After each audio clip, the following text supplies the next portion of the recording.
Muy buenas noches tengan todos ustedes, bienvenidos a Memorial del 2024.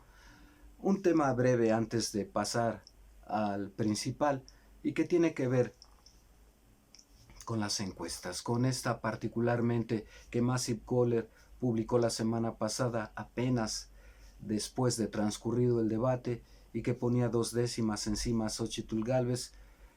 Yo había comentado que pues ya solo faltaba que en un lapso breve de tiempo la pusieran en empate técnico, eventualmente con 10 puntos arriba y después otros 20, ya de cara al tercer debate y particularmente a la elección del 2 de junio. Bueno, recibí una andanada de los simpatizantes de Xochitl y alguno que otro despistado de Morena que no terminó de ver el video y ya me estaban linchando por decir o por hacerle caso a esa encuesta. No terminaron de ver el video, los invito a que le den una repasada para que vean que en términos reales pues lo que estaba haciendo era descalificar esa encuesta justamente porque no tiene reconocimiento del INE por una parte y por la otra porque tampoco entre los profesionales de la demoscopía pues tampoco tiene reconocimiento alguno. La propia empresa reconoce que su encuesta tiene un margen de error del 80%.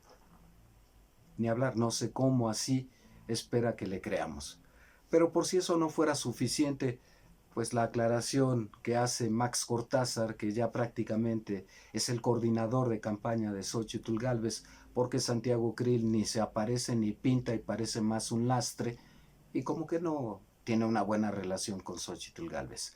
Max Cortázar sale en medios a decir que pues tampoco cree en esa encuesta, pero también sale con algo parecido, porque dice que la diferencia en el puntaje entre Xochitl Gálvez y Claudia Sheinbaum es de menos de 10 puntos.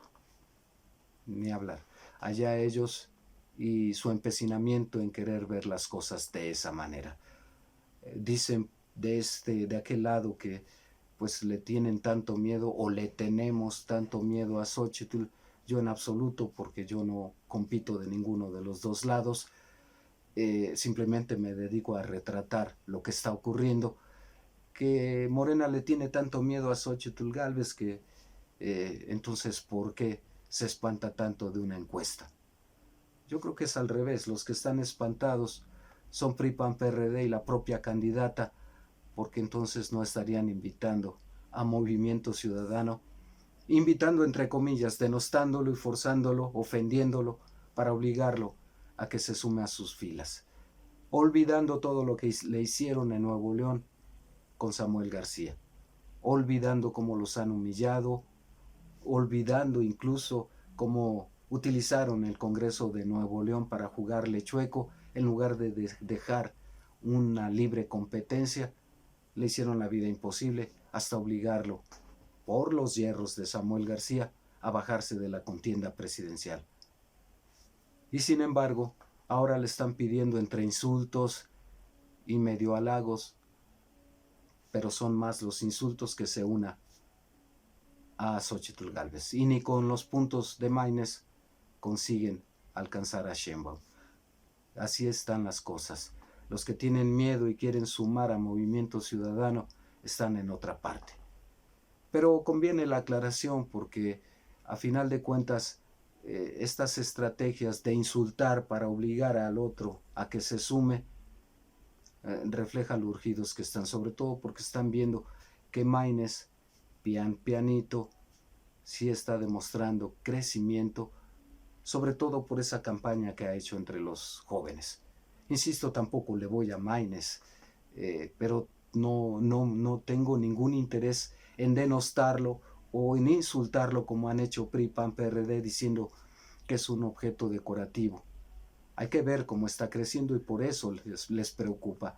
Y no solo le tienen miedo al hecho de que Claudia Sheinbaum está alcanzando niveles inalcanzables, sino por el otro, al crecimiento que está teniendo el propio Maynes. Y como ya les comentaba en la entrega anterior, pues perfila para ser con quien negocie Morena y Claudia Sheinbaum, si llega a la presidencia, para obtener los votos en el Congreso de la Unión y llevar a cabo sus proyectos. Así las cosas, pues. El tema central del día de hoy Este escandalazo que surgió tiene barruntos de tormenta otra vez entre la Iglesia Católica y Andrés Manuel López Obrador. Este escandalazo del obispo emérito de Guerrero, que estaba mediando entre grupos del narcotráfico para pacificar algunas zonas de aquella entidad federativa, y que fue hallado en un hospital de Morelos plenamente intoxicado. Al parecer sufrió un secuestro express y los delincuentes, no sé cómo lo dejaron ahí o cómo llegó el obispo ahí. Todavía no se recupera, no ha declarado. La Fiscalía de Morelos dice que tiene todos los indicios de que fue un secuestro express, y sin embargo el gobierno de Morelos y su Comisión Estatal de Seguridad Pública pues dicen que se fue de parranda. La iglesia pues ha puesto el grito en el cielo y está acusando en la homilía de hoy, porque el obispo Ramón Castro Castro es integrante de la Conferencia del Episcopado Mexicano y me toca cubrirlo.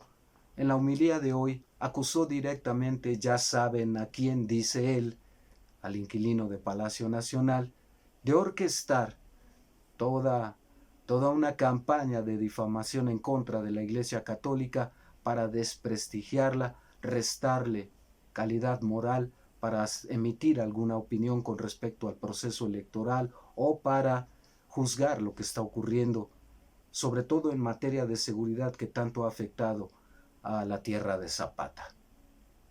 Es una acusación directa de uno de los más altos jerarcas de la Iglesia Católica, integrante de la Conferencia del Episcopado Mexicano, que acusa al presidente Andrés Manuel López Obrador de ser el artífice de una campaña en contra de la Iglesia Católica.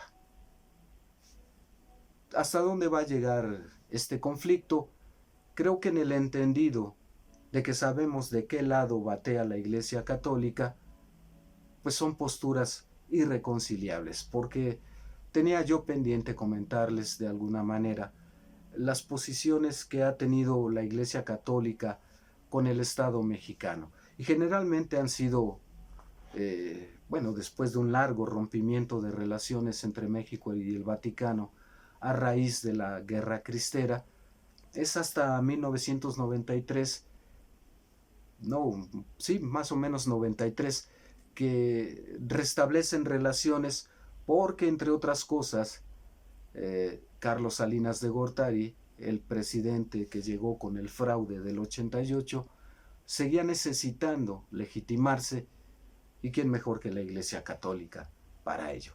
Así es que pues restableció relaciones con el Vaticano, y de ahí para acá gobiernos priistas que invariablemente no lo dicen abiertamente, se dicen partidarios de un Estado laico, pero bien que toman en cuenta a la Iglesia Católica. Del otro lado, cuando gobernó el PAN, pues ¿qué les puedo decir? Plenamente entregados, identificados, comulgan juntos en las mismas ideas. Si está bien o mal, ellos que lo juzguen, o la sociedad que elija si quiere estar con un tipo de iglesia así y con un tipo de partido así. Bendita libertad de credo.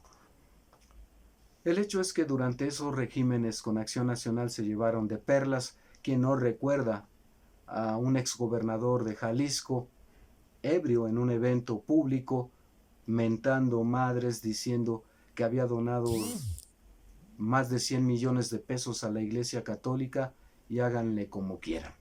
Dinero del erario público, suyo, de los de Jalisco, y que pues no hay justificación para eso, y mucho menos si dona el dinero de quienes ni siquiera pertenecen a la Iglesia Católica o no tenían voluntad de hacerlo, y simple y llanamente porque está prohibido. Con ese tipo de regímenes de gobiernos está de perlas la Iglesia Católica.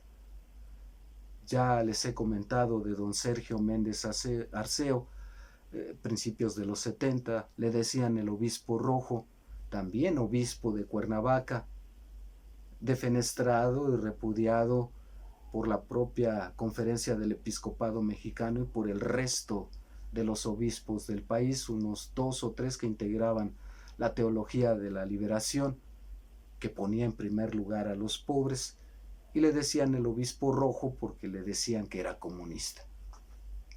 Si luchar por los pobres es ser comunista, bueno, hay una tergiversación ahí muy grande.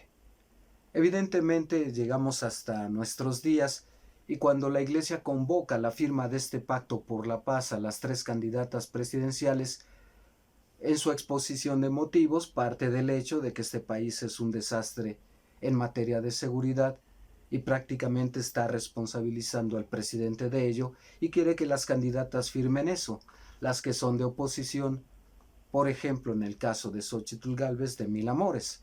Maínez, pues siendo opositor también, lo firma sin chistar, pero evidentemente Claudia puso un alto y dijo, a ver, no coincido con este diagnóstico que hace la Iglesia por A, B, C y hay tales resultados.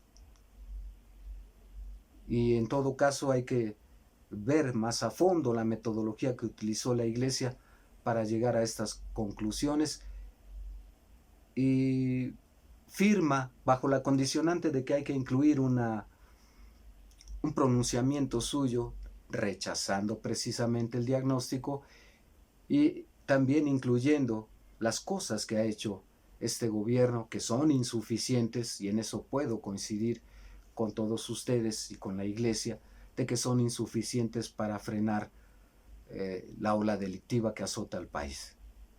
Bien, pues en esos términos se da este encuentro.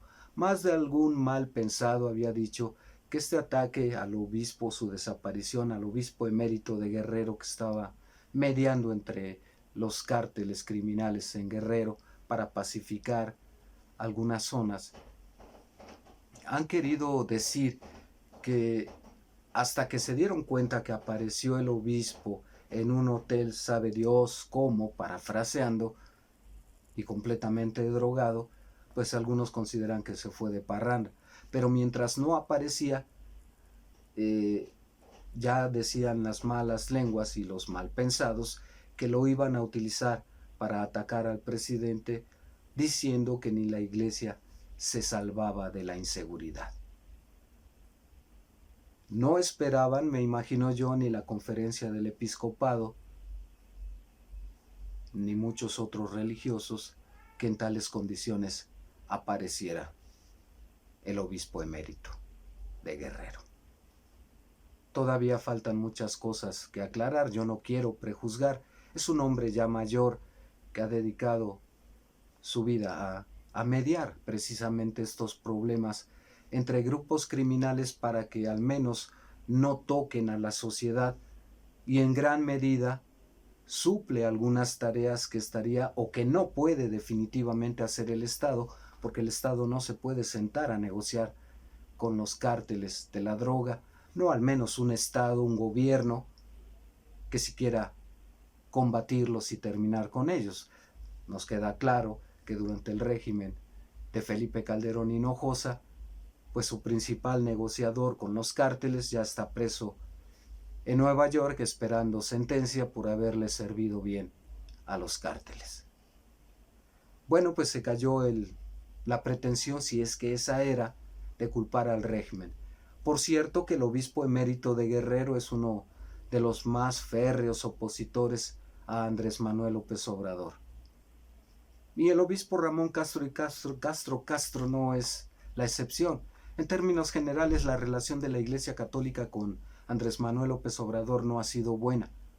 Insisto, por una parte, es algo que ya les he comentado en otras ocasiones, Andrés Manuel López Obrador se dice cristiano. Muchos dicen que está vinculado a la Iglesia Evangelista, que incluso había proyectado otorgarles un canal de televisión y pues obviamente todo el mundo puso el grito en el cielo y hasta ahí quedó el asunto. No debería extrañarnos porque en tiempos de Fox también existía ese proyecto de entregar, pero a la Iglesia Católica, un canal de televisión. Seguimos siendo un Estado laico, por más que Fox haya tirado a la basura el retrato que estaba en Palacio, en ese entonces en Los Pinos, de Benito Juárez. ¿En qué va a terminar este nuevo enfrentamiento con ya un señalamiento muy concreto del obispo Ramón Castro Castro? Yo creo que esto se va a prolongar. Y se va a prolongar incluso durante el régimen de Claudia Sheinbaum. Tengo por allí una entrevista, tal vez en la semana la subo, un muy breve fragmento de una rueda de prensa precisamente de este integrante de la Conferencia del Episcopado Mexicano, Ramón Castro Castro, en el que pues señala, yo le pregunto en el entendido de que en Morelos operan 16 cárteles de la droga, del crimen organizado, le pregunto si efectivamente pediría que las elecciones estuvieran libres de la influencia del narcotráfico, si se lo pediría directamente al gobierno de Morelos y al presidente de la República. El obispo me respondió que no quería ni narcoelecciones ni elecciones de Estado. Cuando quise preguntarle algo más, puesto que esto abre una gran veta, sonrió, se despidió y dijo, ya me tengo que ir. Bueno, a veces las actitudes que pintan más a un político que coloca su mensaje que a un ministro de la iglesia quedan claras. Pero no es muy sano, porque creo que cada quien, tanto el presidente como la Iglesia Católica en su mayoría, tienen muy claro y definido de qué lado batean. Esperemos que no llegue a un enfrentamiento. Quizás solo se quede en ese enfrentamiento que de hecho lo ha habido todo el sexenio, que es de índole verbal. Veremos y lo seguiremos retratando. Hasta aquí por ahora. Comentarios, críticas, sugerencias son bienvenidos. Denos un like, suscríbanse, cuídense mucho. Hasta pronto.